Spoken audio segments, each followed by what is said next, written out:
शुभ प्रभात सभी को। कैसे हैं आप सभी। हम पढ़ रहे थे रस के बारे में। रस किसे कहते हैं, रस के कितने अंग होते हैं, इसके बारे में हम विस्तार से चर्चा कर चुके हैं। आज के इस वीडियो में हम जानेंगे रस कितने प्रकार के होते हैं, साथ ही श्रृंगार रस, वात्सल्य रस और भक्ति रस के बारे में विस्तार से चर्चा करेंगे। आइए शुरू करते हैं आज का वीडियो। रस मुख्य रूप से 9 प्रकार के होते हैं, लेकिन कुछ विद्वानों का मानना है कि रस 11 प्रकार के होते हैं। उन्होंने श्रृंगार रस को ही 2 और भागों में विभाजित कर दिया, वात्सल्य रस और भक्ति रस। उसके विषय में हम विस्तार से चर्चा करेंगे। आइए पहले 9 रसों के विषय में जान लेते हैं। सबसे पहला रस है श्रृंगार रस। हर एक रस का एक स्थायी भाव होता है, यानी कि 9 रस हैं तो 9 रसों के 9 स्थायी भाव होंगे। स्थायी भाव के बिना हम रस की अनुभूति नहीं कर सकते हैं। श्रृंगार रस का स्थायी भाव प्रेम होता है।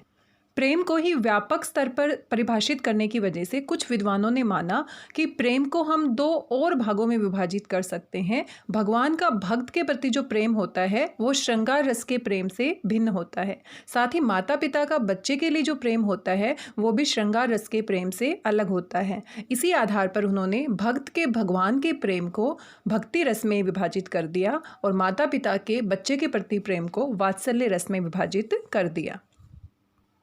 इसी आधार पर कुछ विद्वान मानते हैं कि रस 9 ना होकर 11 होते हैं। तो अब हमें कोई कन्फ्यूजन नहीं होना चाहिए। रस वास्तव में 9 ही होते हैं, लेकिन श्रृंगार रस को आगे और 2 भागों में विभाजित करने की वजह से कुल हमारे रस 11 हो जाते हैं। दूसरा हमारा रस है हास्य रस। तीसरा करुण रस, रौद्र रस, वीर रस, भयानक रस, विभत्स रस, अद्भुत रस और शांत रस। इन सभी रसों के बारे में हम बारी बारी से विस्तार से बातें करेंगे। प्राचीन ग्रंथों में रसों की संख्या 9 ही मानी गई है, लेकिन भक्ति काल आते आते भक्ति की प्रधानता होने की वजह से कुछ विद्वानों ने भक्त के भगवान के प्रति जो प्रेम था उसको अलग रस में विभाजित कर दिया, जिसको हमने भक्ति रस का नाम दिया। साथ ही माता पिता के बच्चे के प्रति स्नेह को, लगाव को उन्होंने वात्सल्य रस के रूप में परिभाषित किया। इस प्रकार से रसों की संख्या 9 से बढ़कर 11 हो जाती है। तो अब हमें 9 और 11 में कोई कन्फ्यूजन नहीं होना चाहिए। रस का पहला प्रकार है श्रृंगार रस। प्रेमी प्रेमिका या नायक नायिका के बीच में प्रेम से जो स्थायी भाव उत्पन्न होता है उसी से रस की निष्पत्ति होती है और उसी रस को हम श्रृंगार रस कहते हैं। एक बात ध्यान रखने योग्य है, सामाजिक दृष्टि से स्वीकार्य प्रेम को ही श्रृंगार रस की दृष्टि में रखा जाता है। किसी प्रकार के अश्लील चित्रण को हम श्रृंगार रस में नहीं रख सकते हैं। श्रृंगार रस नायक और नायिका के बीच में उत्पन्न होने वाले प्रेम रूपी स्थायी भाव से श्रृंगार रस की उत्पत्ति होती है। श्रृंगार रस में प्रेम भाव भी 2 विभिन्न प्रकार की परिस्थितियों में हमारे सामने आता है। एक तो संयोग की स्थिति में और एक वियोग की स्थिति में। जब नायक नायिका एक साथ होते हैं तब जो प्रेम भाव उत्पन्न होता है उसको हम संयोग श्रृंगार की श्रेणी में रखते हैं, और जब नायक नायिका एक दूसरे से बिछड़ जाते हैं, दूर हो जाते हैं, तो जो वियोग उत्पन्न होता है तो उसको हम वियोग श्रृंगार रस की श्रेणी में रखते हैं। इस प्रकार से श्रृंगार रस के भी 2 भेद होते हैं, संयोग श्रृंगार रस और वियोग श्रृंगार रस। संयोग श्रृंगार रस, जब नायक और नायिका एक दूसरे के निकट होते हैं, संयोग की अवस्था में होते हैं, तो उस समय जो स्थायी भाव उत्पन्न होता है और उससे रस की निष्पत्ति होती है उसको हम संयोग श्रृंगार रस कहते हैं। उदाहरण के लिए देखते हैं। राम को रूप निहारत जानकी, कंकन की नग की परछाई, याते सबे सुधी भूली गई, कर टेकी रही पल टारत नाही। यहाँ पर भगवान राम और सीता के संयोग की बात की गई है। जब सीता मैया भगवान राम को देखती है तो वो सीधे उनकी तरफ नहीं देखती, बल्कि अपनी बाजू में पहने हुए कंगन में जो शीशा लगा है अपने हाथ को इस तरह से एक जगह पर स्थिर रखती है ताकि वो हिले ना, और उसमें भगवान राम की परछाई को देखती है। तो यहाँ पर जो प्रेम उत्पन्न हुआ है वो संयोग की वजह से हुआ है, इसीलिए हम इसे संयोग श्रृंगार रस कहेंगे। साथ ही हम इस उदाहरण में रस के अंगों के विषय में भी जान सकते हैं। पिछले वीडियो में विस्तार से हमने देखा था स्थायी भाव, विभाव, अनुभाव और संचारी भाव। इस उदाहरण में स्थायी भाव है रति या प्रेम कह सकते हैं। सीता का राम के प्रति जो प्रेम है, जो रति है, वही स्थायी भाव है। आलंबन राम, आश्रय सीता। राम को देखकर सीता के मन में ये भाव उत्पन्न हुए हैं, तो आलंबन यहाँ पर राम है, आश्रय यहाँ पर सीता है। और उद्दीप्त करने वाले भाव क्या हैं? कंगन के नग में पड़ने वाली परछाई। परछाई में भगवान राम के प्रतिबिंब को देखकर ये जो भाव है और उद्दीप्त हो जाता है। अनुभाव प्रतिबिंब को देखना, हाथ को टेक देना, अपने हाथ को बिल्कुल नहीं हिलाना, ये अनुभाव हैं। और साथ में संचारी भाव जड़ता, जड़ता यानी एक जगह पर स्थिर हो जाना। तो इस तरह से ये चारों के चारों जो हमारे अंग हैं, इनकी सहायता से ही यहाँ पर संयोग श्रृंगार रस की निष्पत्ति हुई है। 10वीं कक्षा में सिर्फ आपको उदाहरण दे दिया जाएगा, आपसे रस का नाम पूछा जाएगा, आपको इन्हीं सभी अंगों के बारे में विस्तार से दिखाने की आवश्यकता नहीं है। लेकिन कभी कभी बाई चांस पूछ लिया जाता है कि इस उदाहरण में अनुभाव बताइए या स्थायी भाव बताइए या फिर संचारी भाव बताइए। बाई चांस, बहुत ही कम चांसेज होते हैं इसके बारे में पूछने की। श्रृंगार रस का दूसरा भेद है वियोग श्रृंगार, जहाँ पर नायक नायिका एक दूसरे से अलग होते हैं। अलग होने पर जो प्रेम या रति का भाव उत्पन्न होता है, उसकी वजह से जिस रस की निष्पत्ति होती है उसे हम वियोग श्रृंगार कहते हैं। उदाहरण के लिए आप उदाहरण देख सकते हैं। निसी दिन बरसत नैन हमारे, सदा रहत पावस ऋतु हम पे, जब ते श्याम सिधारे, द्रग अंजन लागत नहीं, कभू उर कपोल भय कारे। इस उदाहरण में गोपियाँ उद्धव से अपने प्रेम के बारे में बताती हैं, भगवान श्री कृष्ण के प्रति अपने अनन्य प्रेम के विषय में कहती हैं कि वर्षा ऋतु का हमारे लिए कोई मोल नहीं है। हमारे लिए तो 12 महीने वर्षा ऋतु होती है। जब से भगवान श्री कृष्ण हमें छोड़कर गए हैं, हम उनसे अलग हुई हैं, तब से हमारी आंखों में आंसू बहते रहते हैं और काजल हमारी आंखों में ठहरता नहीं है। तो यहाँ पर गोपियों के भगवान श्री कृष्ण से बिछड़ जाने से जो प्रेम उत्पन्न हुआ है, इस वजह से यहाँ पर वियोग श्रृंगार रस है। यहाँ आप रस के अंग भी देख सकते हैं। स्थायी भाव रति है, गोपियों का श्री कृष्ण के प्रति जो प्रेम है। आश्रय श्री कृष्ण है, आलंबन गोपियाँ हैं। उद्दीप्त करने वाला भाव वर्षा ऋतु है। अनुभाव गोपियों का रोना है। और संचारी भाव आवेग और विषाद, विषाद यानी दुख। 10वीं की पाठ्य पुस्तक में पहला पाठ सूरदास के पद, वहाँ पर भी गोपियाँ भगवान श्री कृष्ण से अलग हैं और वियोग रस वहाँ पर है। तो इस पद्यांश में भी आप देख सकते हैं, यहाँ पर श्रृंगार रस है और वो भी वियोग श्रृंगार रस है। इन सभी पंक्तियों में भी वियोग श्रृंगार रस है, जो आपकी पाठ्य पुस्तक के पाठ सूरदास के पद से ली गई है। यहाँ पर गोपियों का भगवान श्री कृष्ण से वियोग दिखाया गया है और उसकी वजह से जो प्रेम और रति का भाव उत्पन्न हुआ है, इसलिए यहाँ पर वियोग श्रृंगार रस है। पूरे ही पाठ में आप वियोग श्रृंगार रस को देखते हैं, क्योंकि गोपियाँ भगवान श्री कृष्ण से अलग हैं और अलग होने की वजह से जो उनका स्थायी भाव है, जो रति या प्रेम का भाव है, उसकी वजह से वियोग श्रृंगार रस की उत्पत्ति हो रही है। वियोग श्रृंगार रस के भी आगे 4 भेद होते हैं। ये आपकी परीक्षा में नहीं पूछे जाएंगे, आपके एक्स्ट्रा जानकारी के लिए हैं। पूर्व राग वियोग, मान जनित वियोग, परवास जनित वियोग, अभिशाप जनित वियोग।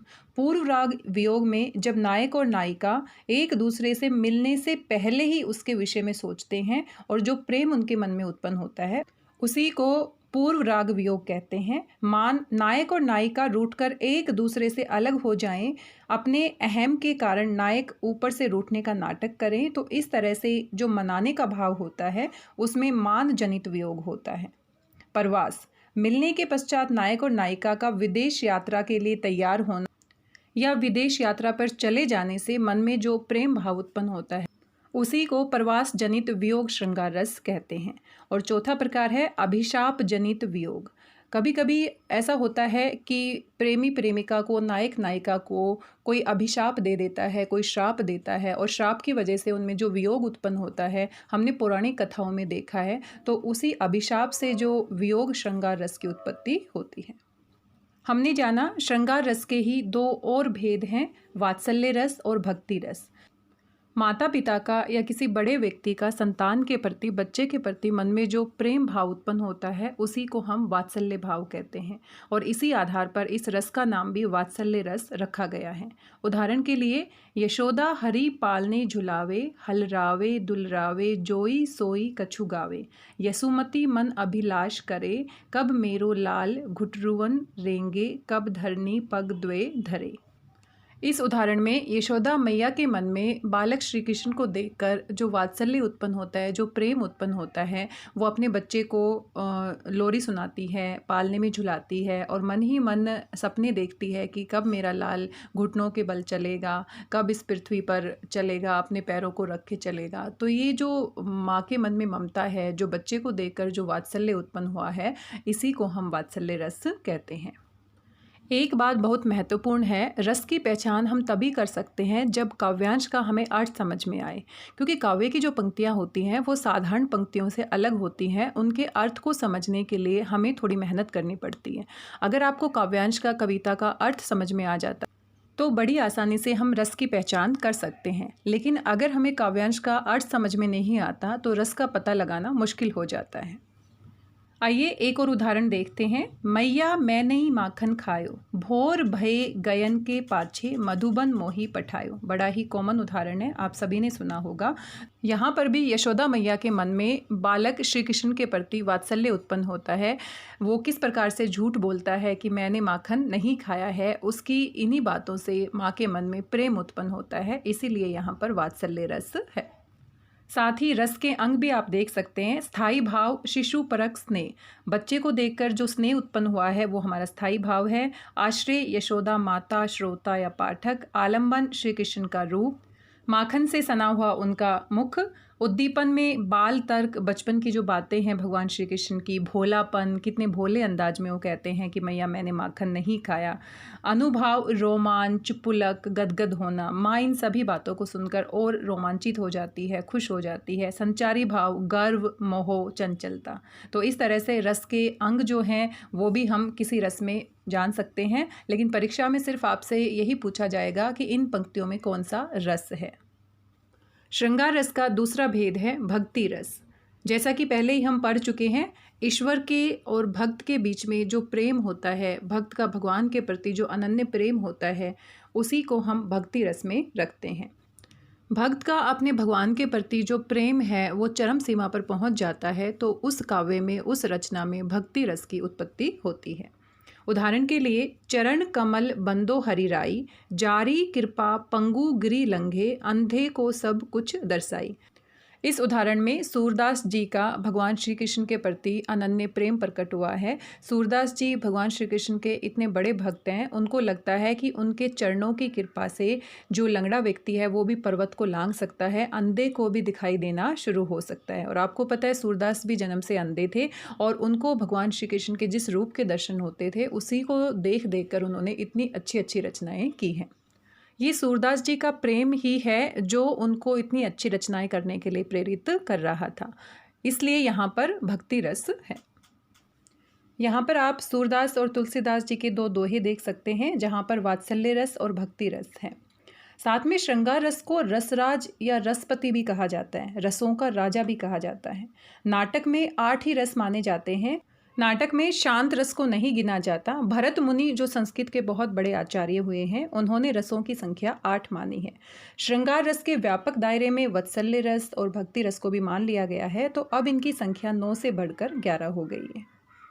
श्रृंगार रस के और उदाहरण आप देख सकते हो। बरसत लालच लाल की, मुरली धरी लुकाए, सोहो करे बोहनी हंसे, देहे कहे नटी जाए। बिहारी जी के इस दोहे में गोपियों के भगवान श्री कृष्ण के प्रति प्रेम को दर्शाया गया है। यहाँ पर संयोग श्रृंगार रस है। निसी दिन बरसत नैन हमारे, सदा रहती पावस ऋतु हम पे, जबते श्याम सिधारे। तो ये सूरदास जी का दोहा। यहाँ पर गोपियों के भगवान श्री कृष्ण से वियोग के विषय में बताया गया है, इसलिए यहाँ पर वियोग श्रृंगार रस है। साथ ही श्रृंगार शब्द की वर्तनी पर भी ध्यान देने की ज़रूरत है, क्योंकि बार बार परीक्षाओं में से पूछा जाता है। तो जिस तरह से श्रृंगार आपको दिखाई दे रहा है वो गलत है। श्रृंगार को हम सही तरीके से लिखते हैं इस प्रकार से। यहाँ श्रय का प्रयोग नहीं करते, र नहीं आता है, सिर्फ श और ऋ की मात्रा आती है, श्रृंगार। आज की इस वीडियो में हमने जाना रस के कितने प्रकार होते हैं। रस के मुख्य रूप से 9 प्रकार होते हैं, लेकिन अब इनको 11 मान लिया गया है। साथ में श्रृंगार रस की परिभाषा हमने देखी, उदाहरण दे। श्रृंगार रस के भी 2 भेद होते हैं, संयोग श्रृंगार रस और वियोग श्रृंगार रस। साथ में हमने वात्सल्य रस और भक्ति रस की परिभाषा और उदाहरण देखे। वीडियो आपको कैसा लगा, आप फीडबैक ज़रूर दीजिएगा। मिलते हैं नेक्स्ट वीडियो में। आगे की जो रस के प्रकार हैं उनके विषय में विस्तार से चर्चा करेंगे। Thank you very much. Thank you.